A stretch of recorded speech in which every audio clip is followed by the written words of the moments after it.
Cocorico! Il paraît qu'une série française fait un carton à l'international. Série française? Il faudrait savoir de quoi on parle. Oui, bien sûr, les acteurs sont français et le réalisateur est français. Mais une série dont le seul but est de cracher soigneusement sur la France et de nous servir un discours tout ce qu'il y a de plus politiquement correct, est-elle une série vraiment française? En fait, il faut vraiment faire un effort pour considérer que le dernier exploit de l'intouchable Omar Sy, dans le rôle d'Arsène Lupin ressuscité, célèbre la gloire de la France. Je vous fais un résumé des épisodes si vous ne tenez pas à financer Netflix pour voir ça, ce qui est tout à votre honneur. Il vaut mieux financer TV Liberté.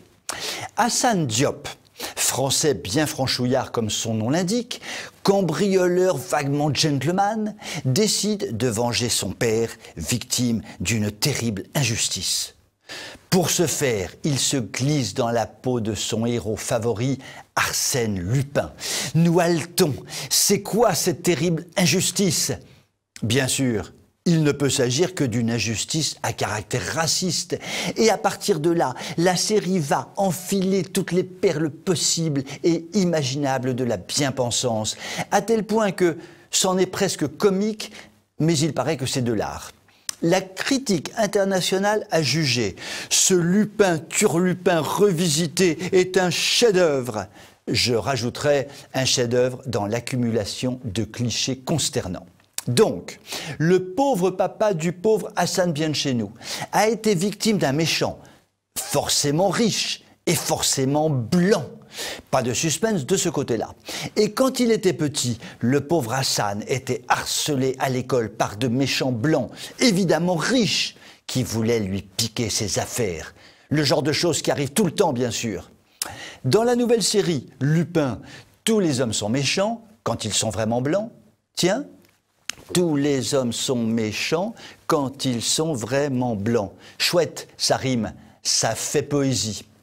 Et toutes les femmes sont gentilles. Tiens, j'ai envie de faire poésie. Toutes les femmes sont gentilles et nous prennent pour des billes. Oui, ça fait poésie, c'est chouette. Ainsi donc, tout cela est du domaine de l'évidence, ce qui a dû permettre aux scénaristes de s'épargner de longues heures pénibles de réflexion et de travail.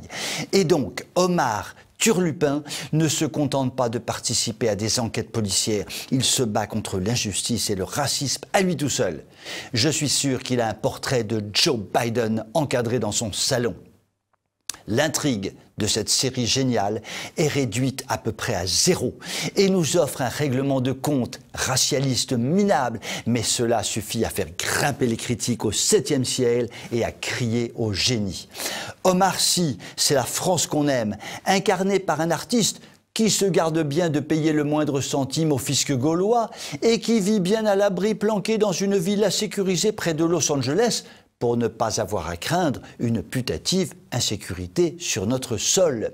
Omar Sy, c'est ce qu'on appelle un Français représentatif, tellement représentatif que Darmanin a envisagé, Dieu sait pourquoi, de l'associer aux réflexions du Beauvau de la sécurité aux côtés des syndicats de policiers. Il faut dire qu'Arsène Lupin a de l'expertise. Tout cela est à peine croyable et le bon Arsène Lupin doit s'en étrangler de fureur. J'espère qu'il n'en est pas mort, sinon je dirais comme Jacques Brel « Adieu Lupin, on t'aimait bien, tu sais ». Je vous souhaite une très bonne soirée et je vous dis à demain.